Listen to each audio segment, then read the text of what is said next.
સ્વામિનારાયણ સંપ્રદાયનું એક ખૂબ જ પવિત્ર તીર્થસ્થાન છે વડતાલ ધામ, અને ત્યાં છે ને દર પૂનમે હજારોની સંખ્યામાં ભક્તો આવે છે. પણ ક્યારે વિચાર્યું છે કેમ દર પૂનમે જ કેમ? ચાલો આજે આપણે આની પાછળની જે શ્રદ્ધા છે અને એની સાથે જે સમૃદ્ધિની વાત જોડાયેલી છે એનું રહસ્ય સમજીએ.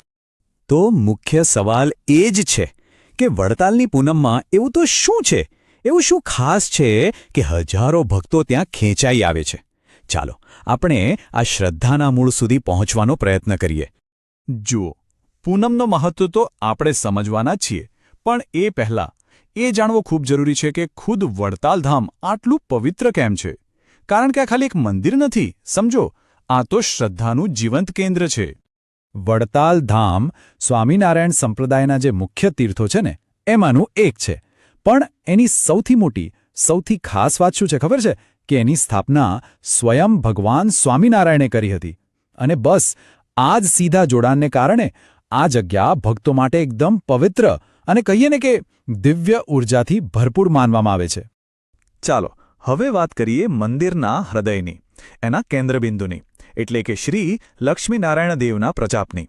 મંદિરની બરાબર વચ્ચે જે વિરાજમાન છે એ છે શ્રી લક્ષ્મીનારાયણ દેવ. પણ સવાલ એ છે કે અહીંયા એમની જ સ્થાપના કેમ? એની પાછળ એક બહુ ઊંડો વિચાર છે. આની પાછળ એક ખૂબ જ મૂળભૂત શાસ્ત્રોક્ત માન્યતા છે. એવું કહેવાય છે કે જ્યાં લક્ષ્મી અને નારાયણ બિરાજમાન હોય ત્યાં ધન ધાન્યની અછત રહેતી નથી. બસ આ એક જ વાક્ય બધું કહી દે છે. એ સમૃદ્ધિને સીધી ભગવાનની હાજરી સાથે જોડી દે છે.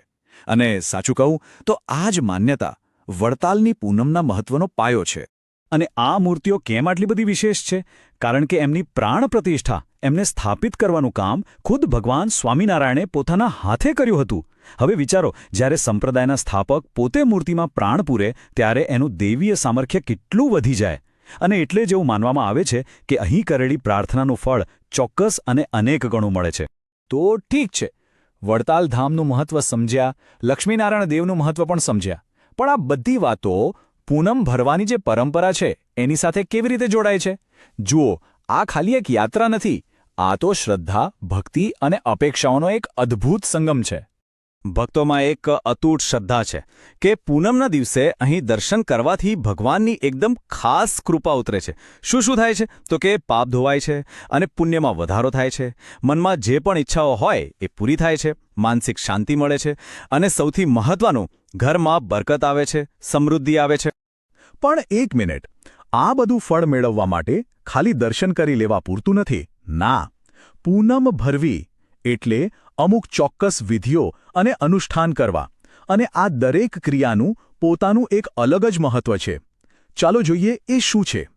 તો આ પૂનમનો જે આખો અનુભવ છે ને એ મુખ્યત્વે 4 વિધિઓથી પૂરો થાય છે. સૌથી પહેલું ગોમતીજીમાં સ્નાન, જેનાથી પાપમાંથી મુક્તિ મળે એવી માન્યતા છે. બીજું મંદિરની પ્રદક્ષિણા, જેનાથી મનની કામનાઓ પૂરી થાય. ત્રીજું ત્યાં થતી સભા અને કથામાં ભાગ લેવો, જેથી મનને શાંતિ મળે.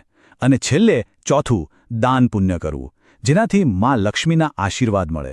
આ 4 વસ્તુઓ જ્યારે ભેગી થાય ત્યારે પૂનમ ભરી કહેવાય. અહીં છે ને સેવા અને ફળ વચ્ચે એક સીધો સંબંધ જોવા મળે છે. જેમ કે એવી માન્યતા છે કે જો પૂનમના દિવસે અન્નકૂટ કે થાળમાં ભાગ લઈએ તો ઘરમાંથી ગરીબી દૂર થાય છે. અને એ જ રીતે મંદિરમાં કે જરૂરિયાતમંદોને દાન આપવાથી સાક્ષાત દેવી લક્ષ્મી પ્રસન્ન થાય છે. પણ આ બધી માન્યતાઓ, આ બધા અનુષ્ઠાનો, આની પાછળનો મુખ્ય આધાર શું છે? આ બધું આવ્યું ક્યાંથી? તો એનો જવાબ છે સ્વયં ભગવાન સ્વામિનારાયણે આપેલું એક વરદાન. ભગવાન સ્વામિનારાયણે વચન આપ્યું હતું કે જે ભક્ત પૂનમે વડતાલ આવીને લક્ષ્મીનારાયણ દેવના દર્શન કરશે તેના પર ભગવાનની વિશેષ કૃપા હશે. જુઓ, આ કોઈ સામાન્ય વાત નથી, આ ખુદ ભગવાનનું વચન છે. અને આ જ વચન ભક્તોની શ્રદ્ધાનો સૌથી મોટો આધારસ્તંભ છે. આ જ શક્તિ છે જે દર પૂનમે લોકોને અહીં ખેંચી લાવે છે. અને આ પરંપરા પાછળ એક બહુ જ સરસ વિચાર છે, અનેક ગણું ફળ. એટલે કે એવું મનાય છે કે બીજા દિવસોમાં તમે જે ભક્તિ, સેવા કે દાન કરો એનું જે ફળ મળે એના કરતાં પૂનમના દિવસે કરેલી ભક્તિનું ફળ અનેક ગણું મલ્ટીપ્લાય થઈને મળે છે. એટલે આ દિવસે કરેલો નાનકડો પ્રયાસ પણ બહુ મોટું પરિણામ આપી શકે છે. તો આ આખી વાતનો સાર શું છે? સાર એટલો જ છે કે પૂનમના દિવસે પૂરી શ્રદ્ધાથી જે દર્શન કરવામાં આવે, ગોમતીમાં સ્નાન કરવામાં આવે, આ બધી ક્રિયાઓ ભૌતિક સમૃદ્ધિના દરવાજા ખોલી શકે છે. આ એક રીતે આધ્યાત્મિક શ્રદ્ધા અને એક સુખી સમૃદ્ધ જીવનની ઈચ્છા, આ બે વચ્ચેનો એક મજબૂત પુલ છે.